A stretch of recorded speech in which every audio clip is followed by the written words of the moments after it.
Čia yra grietinėlė. O čia daro rankiniu būdu pieną plaka. Taip. Tada atsiskiria grietinėlė. Ir iš tos grietinėlės galima daryti ghee. Tai kai Krišna, čia ir vadinasi makan. Tai kai Krišna yra sakoma makančior, tai jis yra grietinėlės vagis, o ne sviesto vagis. Yra labai didelė klaida daroma.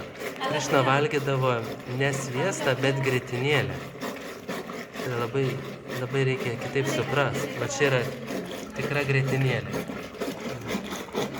O čia va, Sanatanas su guru mama.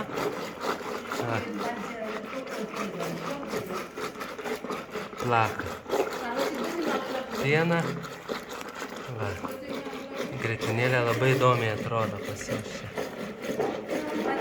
Iš šios darys sviestą. Tai Krišna vogdavo šitą makan grietinėlę.